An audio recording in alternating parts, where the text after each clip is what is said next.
Good morning, students. I am Chetan sir from Sri Ved International School, Gandhinagar, Sector 25. હવે ધોરણ 12 commerce અર્થશાસ્ત્રમાં આપણે 9મું chapter આંતરરાષ્ટ્રીય વેપારની ચર્ચા કરતા હતા.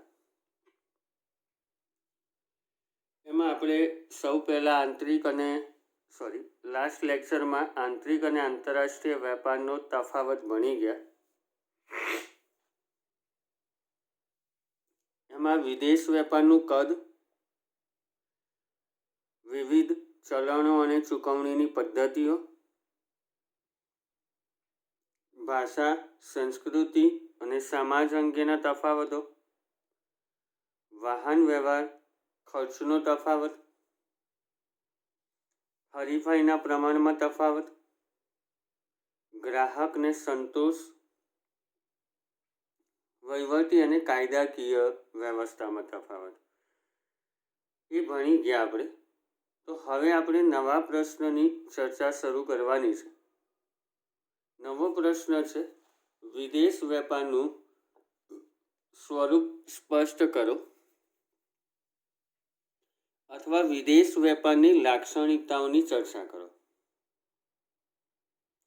તો જો દુનિયાના દરેક દેશોમાં સરહદો નિર્ધારિત કરેલી હોય છે, પણ આ સરહદોની પાર જ્યારે કોઈ એક દેશ બીજા દેશ સાથે ધંધાકીય પ્રવૃત્તિઓ કરે તેને વિદેશ વેપાર કહેવાય.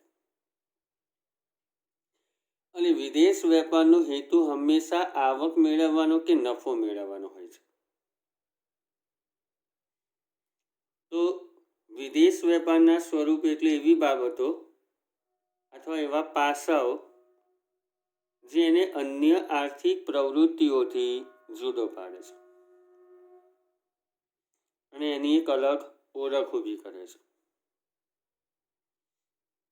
તો દુનિયાના દરેક દેશોનું વિદેશ વેપારનું સ્વરૂપ એ જે તે દેશની વેપાર નીતિ, કાયદાઓ અને વેપારને અસર કરતા સંજોગોના આધારે નક્કી કરવામાં આવે છે. તો જો દરેક દેશની ભૌગોલિક સરહદો નિર્ધારિત હોય છે. જ્યારે દેશની હદ ઓળંગીને ધંધાકીય કે વેપારી પ્રવૃત્તિઓ થતી હોય તે વિદેશ વેપાર કે આંતરરાષ્ટ્રીય વેપાર છે. વિદેશ વેપાર હંમેશા આવક કે નફાના હેતુથી જ થાય છે. વિદેશ વેપારનું સ્વરૂપ એટલે કે વેપારી પ્રવૃત્તિની એવી બાબતો કે પાસાઓ જે અન્ય આર્થિક પ્રવૃત્તિથી તેને જુદી પાડે છે અને તેને અલગ ઓળખ આપે છે. વિદેશ વેપારનું સ્વરૂપ દેશની વેપાર નીતિ, કાયદાઓ તથા વેપારને અસર કરતા સંજોગોના આધારે નક્કી થાય છે. એમાં સૌથી પહેલી બાબત છે સાધનોની ભૌગોલિક અને વ્યવસાયિક ગતિશીલતા. તો જો દુનિયાના દરેક દેશોમાં શ્રમિક હોય, મૂડી હોય, બરાબર, તો આ દરેક સાધનોની જે ગતિશીલતા છે એનું પ્રમાણ અલગ અલગ આવે. પણ આપણે 11માં પણ ભણીને આવ્યા હતા કે ભાઈ શ્રમ એ ઓછો ગતિશીલ છે કેમ કે એને કેટલાક રાજકીય અને સામાજિક કારણો અસર કરે છે. જેમ કે એક દેશમાંથી બીજા દેશમાં સ્થળાંતર થવા માટેના કાયદાઓ હોય, નાગરિકત્વની બાબતો હોય, એની લાયકાત હોય, ભાષા હોય, દેશનું વાતાવરણ હોય, આ બધી બાબતો શ્રમિકોને અસર કરે છે. એટલે એને કારણે એની ગતિશીલતા મર્યાદિત બની જાય છે અને એને કારણે શ્રમ ઝડપથી સ્થળાંતરિત થઈ શકતો નથી. એની સામે મૂડી એ સૌથી વધારે ગતિશીલ સાધન છે જેનાથી તમે એક દેશ સાથે બીજા દેશોની નાણાકીય કોઈ પણ સમસ્યાઓ છે એનો ઉકેલ લાવી શકો છો. તો સમજીએ. એક જ દેશ કરતાં જુદા જુદા દેશોમાં શ્રમિક, મૂડી જેવા ઉત્પાદનના સાધનોની ગતિશીલતાનું પ્રમાણ ઓછું હોય છે. રાજકીય અને સામાજિક કારણોને લીધે શ્રમ ઓછો ગતિશીલ હોય છે. ઇમિગ્રેશનના કાયદા, સિટીઝનશીપ, લાયકાતો, ભાષા, વાતાવરણ વગેરે શ્રમિક જેવા સાધનોની આંતરરાષ્ટ્રીય ગતિશીલતાને અવરોધે છે.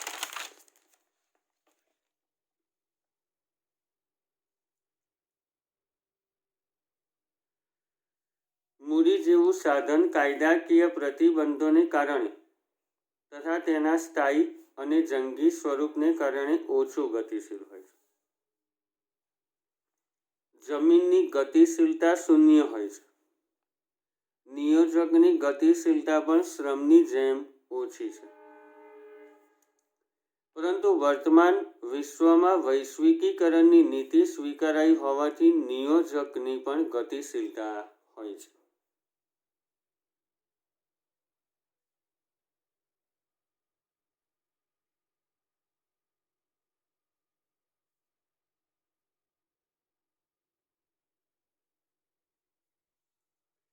આજના ચીનના ઔદ્યોગિક વિકાસમાં વિદેશી મૂડી અને નિયોજકોનો સૌથી મોટો ફાળો છે.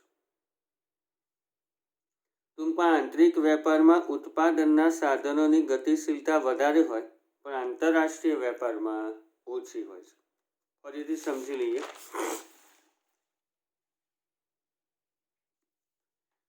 એક જ દેશ કરતાં જુદા જુદા દેશોમાં શ્રમિક, મૂડી જેવા ઉત્પાદનના સાધનોની ગતિશીલતાનું પ્રમાણ ઓછું હોય છે. રાજકીય અને સામાજિક કારણોને લીધે શ્રમ ઓછો ગતિશીલ હોય છે. ઇમિગ્રેશનના કાયદા, સિટીઝનશીપ, લાયકાતો, ભાષા, વાતાવરણ વગેરે શ્રમિક જેવા સાધનોની આંતરરાષ્ટ્રીય ગતિશીલતાને અવરોધે છે.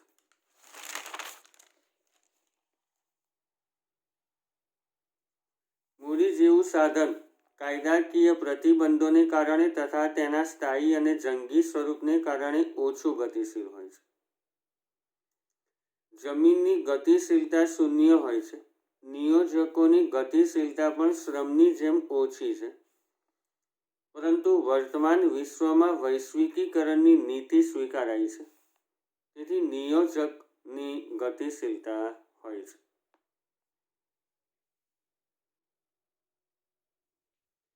આજના ચીનના ઔદ્યોગિક વિકાસમાં વિદેશી મૂડી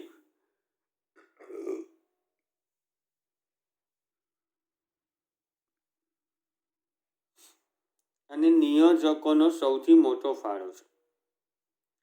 ટૂંકમાં આંતરિક વેપારમાં ઉત્પાદનના સાધનોની ગતિશીલતા વધુ હોય છે, આંતરરાષ્ટ્રીય વેપારમાં ઓછી હોય છે. હવે ત્રીજી વાત આવે છે વિવિધતા ધરાવતી વસ્તુઓનો વેપાર. તો વિદેશ વેપારની આ ખાસિયત છે કે દરેક દેશના લોકોનું જીવન ધોરણ અલગ અલગ છે. તો વિદેશ વેપારમાં દરેક દેશના લોકોના જીવન ધોરણને ધ્યાનમાં રાખીને અલગ અલગ વસ્તુઓનું ઉત્પાદન કરવામાં આવે છે. એટલે તમને ઉત્પાદનમાં છે ને વૈવિધ્યતા જોવા મળે છે. દાખલા તરીકે વર્ષો પહેલાં ભારતમાં વિદેશી કારનો વેપાર પ્રતિબંધિત હતો. ત્યારે એ વખતે એમ્બેસેડર, ફિયાટ જેવી જ ગાડીઓ જોવા મળતી જે સ્વદેશમાં બનતી. જ્યારે કારનો વિદેશ વેપાર મુક્ત થયો છે એટલે વિશ્વના અલગ અલગ દેશોમાં ઉત્પાદન થતી મોંઘી અને આધુનિક કારો પણ અહીંયા ઉપલબ્ધ જોવા મળે છે. તો વિદેશ વેપારની સમૃદ્ધિનો આધાર, એની સફળતાનો આધાર જ એની વિવિધતા છે. એ લોકો કયા દેશોમાં કયા પ્રકારની વસ્તુઓની માંગ રહેશે એ જ બાબતને ધ્યાનમાં લઈને ઉત્પાદન કરે છે. એમને ખબર હોય એ પ્રમાણે જ એ લોકો ઉત્પાદનના નિર્ણયો લેતા હોય છે.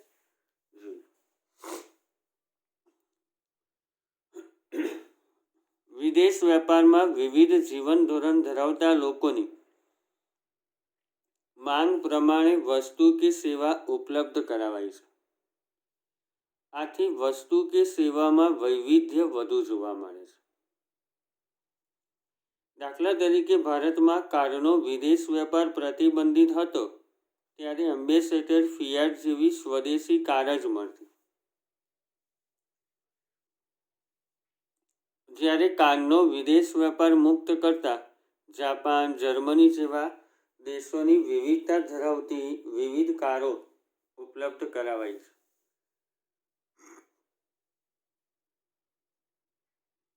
વિદેશ વેપારની સફળતા અને સમૃદ્ધિનો આધાર જ વિવિધતા છે.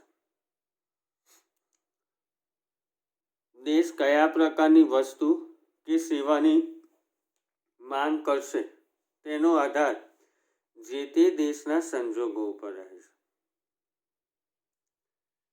દાખલા તરીકે જે દેશમાં વીજળીની અછત હોય ત્યાં માનવ સંચાલિત યંત્રોની માંગ વધુ હશે અને જ્યાં વીજળીનું ઉત્પાદન પૂરતા પ્રમાણમાં થતું હશે ત્યાં સ્વયં સંચાલિત યંત્રોની માંગ વધુ પ્રમાણમાં હશે. વિદેશ વેપારમાં વિવિધ જીવન ધોરણ ધરાવતા લોકોની માંગ પ્રમાણે વસ્તુ કે સેવા ઉપલબ્ધ કરાવાય છે. આથી વસ્તુ કે સેવામાં વૈવિધ્ય વધુ જોવા મળે છે. દાખલા તરીકે ભારતમાં કારનો વિદેશ વેપાર પ્રતિબંધિત હતો ત્યારે એમ્બેસેડર ફિયાટ જેવી સ્વદેશી કાર જ મળતી. જ્યારે કારનો વિદેશ વેપાર મુક્ત કરતા જાપાન અને જર્મની જેવા દેશોની વિવિધતા ધરાવતી વિવિધ કાર પણ ઉપલબ્ધ કરાવાઈ છે. વિદેશ વેપારની સફળતા અને સમૃદ્ધિનો આધાર જ વિવિધતા છે. દેશ કયા પ્રકારની વસ્તુ કે સેવાની માંગ કરશે તેનો આધાર જે તે દેશના સંજોગો ઉપર છે. દાખલા તરીકે જે દેશમાં વીજળીની અછત હોય ત્યાં માનવ સંચાલિત યંત્રોની માંગ વધુ હશે અને જ્યાં વીજળીનું ઉત્પાદન પૂરતા પ્રમાણમાં થતું હશે ત્યાં સ્વયં સંચાલિત યંત્રોની માંગ વધુ પ્રમાણમાં હશે.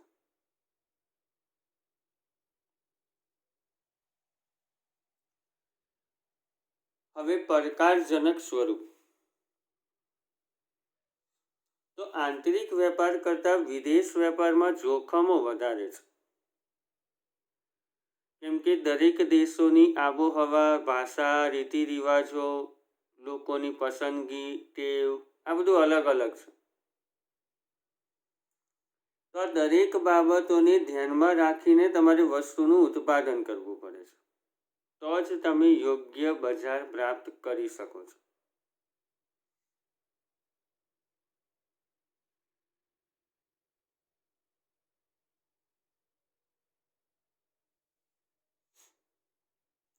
આંતરિક વેપાર કરતાં વિદેશ વેપારમાં જોખમનું પ્રમાણ વધારે હોય છે. તેથી વિદેશ વેપાર વધુ પડકારજનક છે. વિવિધ દેશોમાં જુદા જુદા પ્રકારની આબોહવા, ભાષા, રિવાજો, ટેવો, પસંદગી વગેરે જુદી જુદી હોવાથી તેને અનુરૂપ વસ્તુનું ઉત્પાદન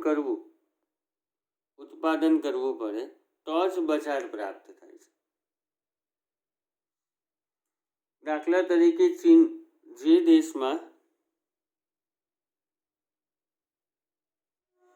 વસ્તુની ગુણવત્તાને વધુ મહત્વ અપાતું હોય ત્યાં એ જ વસ્તુ નીચી ગુણવત્તાવાળી પણ સસ્તી બનાવીને વેચાણ કરે છે. જો એની આવડત છે. જ્યાં ક્વોલિટીને મહત્વ મળે છે તેમ છતાં એ લોકો નીચી ગુણવત્તાવાળી વસ્તુ પણ બનાવીને ત્યાં વેચે છે.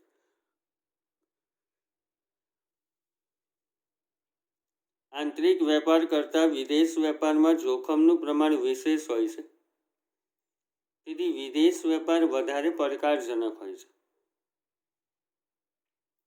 વિવિધ દેશોમાં જુદા જુદા પ્રકારની આબોહવા, ભાષા, રિવાજો, ટેવો, પસંદગી વગેરે જુદી જુદી હોવાથી તેને અનુરૂપ વસ્તુનું ઉત્પાદન કરવું પડે તો જ બજાર પ્રાપ્ત થાય છે.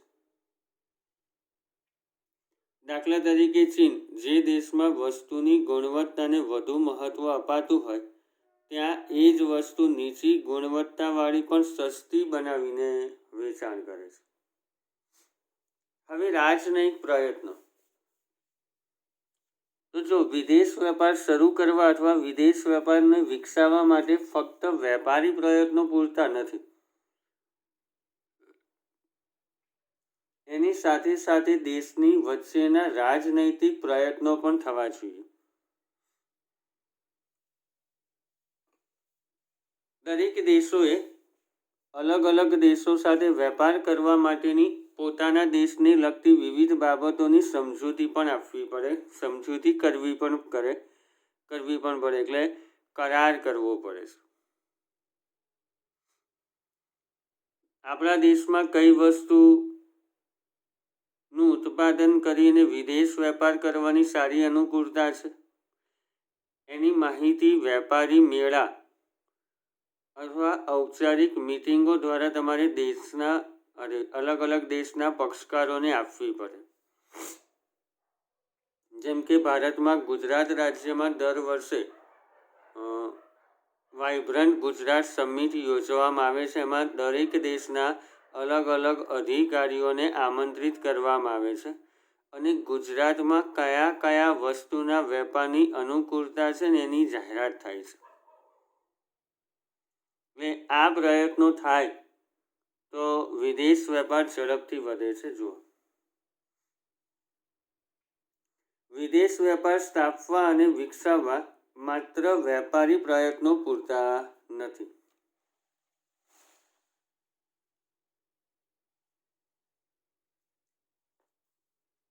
આ દેશોની સરકારોએ પણ વિદેશ વેપાર વિકસાવવા માટે સઘન રાજનૈતિક પ્રયત્નો કરવા પડે છે. વિદેશ વેપાર વધારવા વિવિધ દેશો સાથે વેપારને સ્પર્શતી વિવિધ બાબતો અંગેની સમજૂતી કરવી પડે છે. દેશમાં કઈ વસ્તુનું ઉત્પાદન કરી વિદેશ વેપાર કરવાની અનુકૂળતા છે તેની માહિતી વેપાર મેળા કે ઔપચારિક મિટિંગ દ્વારા દેશના તથા વિદેશના પક્ષકારોને પહોંચાડવી પડે છે. દાખલા તરીકે ગુજરાત રાજ્યમાં વેપાર વધારવા દર વર્ષે વાઇબ્રન્ટ ગુજરાત સમિટ યોજાય છે, જેમાં દેશ વિદેશના તથા અનેક ધંધાના પ્રતિનિધિઓને આમંત્રિત કરવામાં આવે છે અને ગુજરાતમાં કયા ધંધાની અનુકૂળતા છે, સરકારની કેવી પ્રોત્સાહક નીતિ રહેશે વગેરે બાબતોથી તેમને માહિતગાર કરવામાં આવે છે.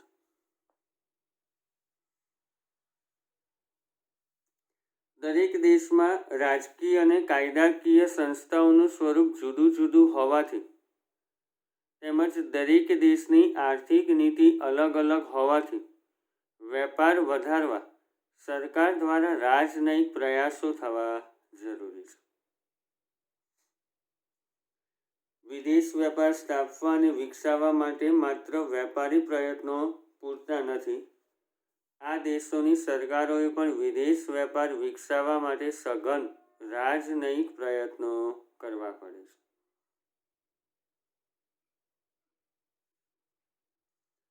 વિદેશ વેપાર વધારવા વિવિધ દેશો સાથે વેપારને સ્પર્શતી વિવિધ બાબતો અંગેની સમજૂતી કરવી પડે છે.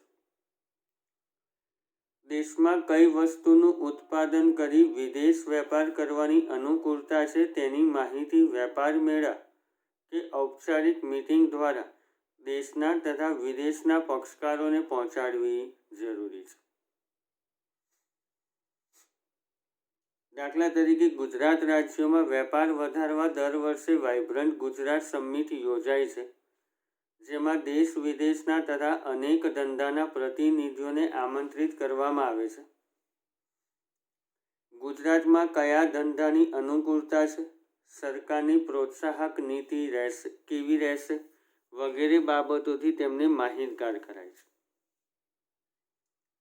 દરેક દેશમાં રાજકીય અને કાયદાકીય સંસ્થાઓનું સ્વરૂપ જુદું જુદું હોવાથી તેમજ દરેક દેશની આર્થિક નીતિ અલગ અલગ હોવાથી વેપાર વધારવા સરકાર દ્વારા રાજનયિક પ્રયાસો થવા જરૂરી છે.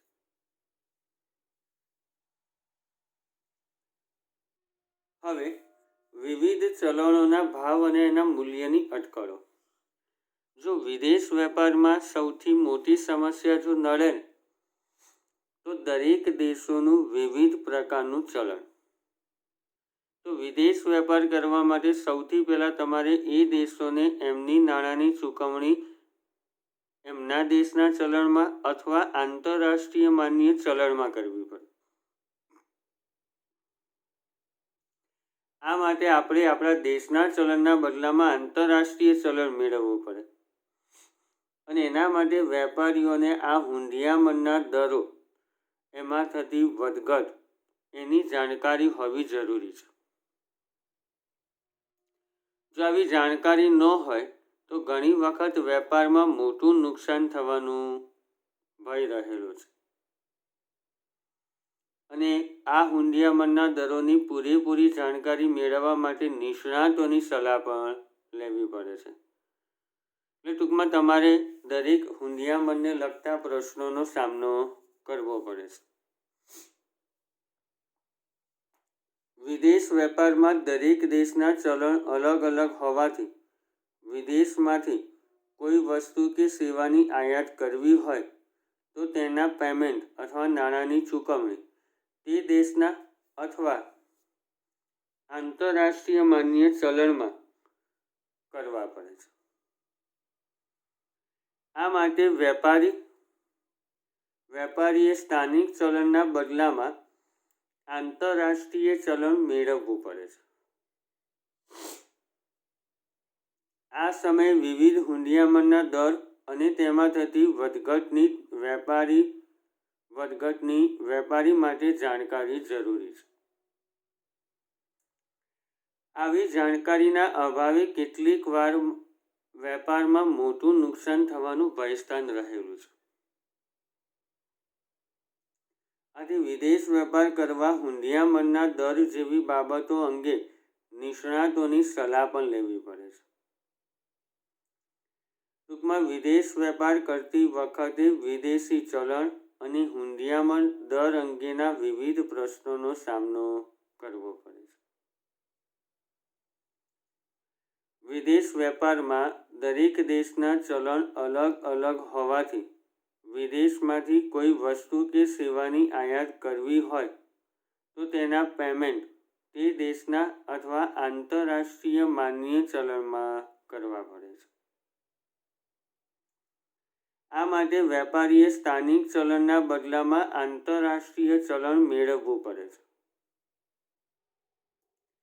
આ સમયે વિવિધ હુંડિયામણના દર અને તેમાં થતી વધઘટની વેપારી માટે જાણકારી જરૂરી છે.